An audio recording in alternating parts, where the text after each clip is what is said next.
faux, ça bosse.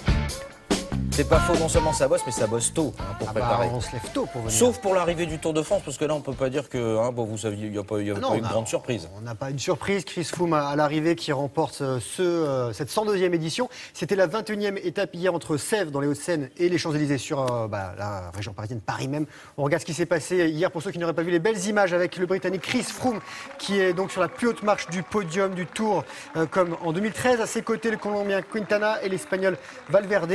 Les meilleurs Français cette année, Romain Bardet 9e, Pierre Rolland 10e. Météo typiquement british pour les 109 derniers kilomètres. Ouais. Froome savoure tout de même son champagne et à cause de la pluie, les organisateurs décident que les temps seront arrêtés dès le premier passage sur la ligne d'arrivée. Ça se bagarre tout de même pour la victoire d'étape remportée par l'Allemand Greipel. C'est sa 4e sur cette édition.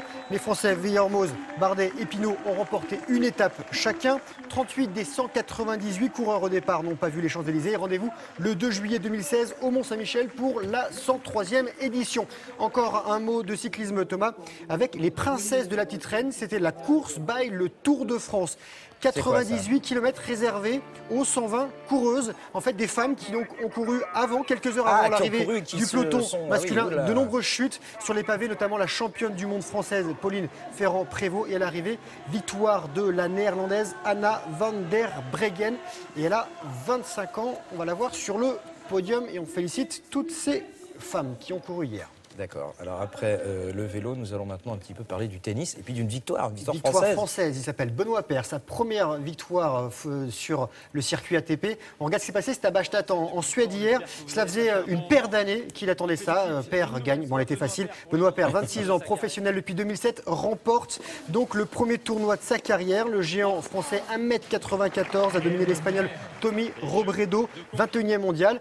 Le tricolore 62e s'impose 7-6, 6-3. Autre résultat de tennis, la défaite en finale à Bogota en Colombie du Français Adrian Manarino face à l'Allemand Tomic. Voici la balle de match sur un ace. Et puis c'était la Formule 1. Avec le Grand Prix Budapest en Hongrie, les pilotes ont rendu hommage à leur confrère Jules Bianchi, décédé le 17 juillet dernier. Et Sébastien Vettel, vainqueur hier, a dédié sa victoire au jeune pilote disparu à 25 ans.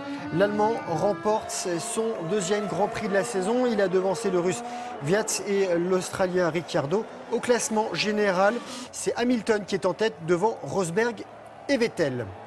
Et puis on va parler de foot et de Lyon, mais pas de Ligue 1. Non, pas de Ligue 1. Alors, il faut savoir qu'il y a le Trophée des Champions qui sera samedi prochain, sera face au PSG. Les Lyonnais se préparent, ils font l'Emirates Cup, c'est à Londres. Une défaite, la deuxième pour l'OL qui s'incline 2-0. But du Villarreal, but espagnol de Bruno et Batistao.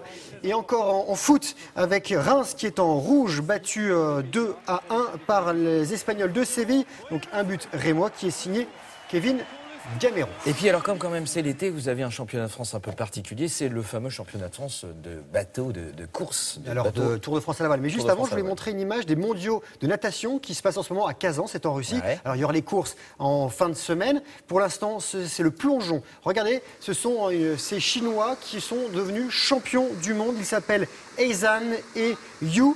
C'est la première fois depuis 2013 que les Chinois montent sur le podium. Et on pourrait faire ça, Grégoire. Synchro, quand vous voulez, je vous attends. Bon, c'est quand même à 10 mètres. Il faut être super synchro, donc il va falloir pas mal bosser. Et les Chinois qui ont 5 médailles sur ces mondiaux, dont 3 en or. Vous vouliez du Tour de France à la voile, qui s'est achevé ce week-end à Nice, après 9 étapes.